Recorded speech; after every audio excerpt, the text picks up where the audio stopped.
আলোচিত চিত্রনায়িকা পরীমনির প্রথম স্বামী ইসমাইল হোসেন জমাদ্দার সড়ক দুর্ঘটনায় নিহত হয়েছেন।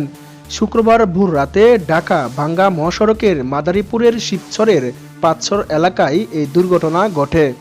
নিহত ইসমাইল জমাদ্দার মঠবাড়িয়া উপজেলার মিরুখালী ইউনিয়নের ছোট শোলা গ্রামের ব্যাংক কর্মকর্তা জাকির হোসেন জমাদ্দারের ছেলে। তিনি দুই সন্তানের জনক। এ তথ্য নিশ্চিত করেছেন শিবচর হাইওয়ে থানার অফিসার ইনচার্জ শাকিল আহমেদ।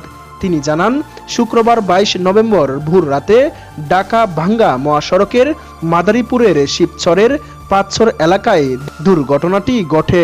কিভাবে এই দুর্ঘটনা ঘটেছে তা নিশ্চিত হওয়া যায়নি। নিহত ইসমাইল হোসেনের চাচা কবির জমাদ্দার জানান, ইসমাইল তার বন্ধু মনিরকে নিয়ে বৃহস্পতিবার রাতে বাড়ি থেকে মোটরসাইকেল চালিয়ে ঢাকা যাচ্ছিলেন। ভোর রাতে ঢাকা ভাঙ্গা এক্সপ্রেস ওয়েতে পিছন থেকে দ্রুতগামী একটি ট্রাক তাদের মোটরসাইকেলটিকে ধাক্কা দেয়। এতে ইসমাইল ও তার বন্ধু মনির হোসেন গুরুতর আহত হয়।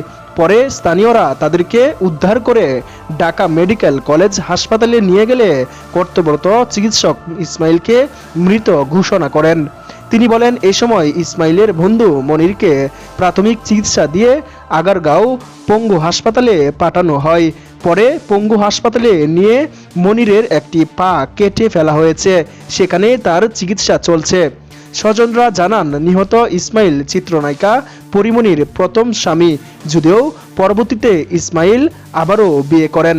সেখানে স্ত্রী ও দুটি সন্তান রয়েছে। এদিকে শুক্রবার রাতে ইসমাইলের লাশ বাড়িতে নিয়ে যাওয়া হলে এলাকায় এক হৃদয় বিদারক দৃশ্যের অবতারণা হয়।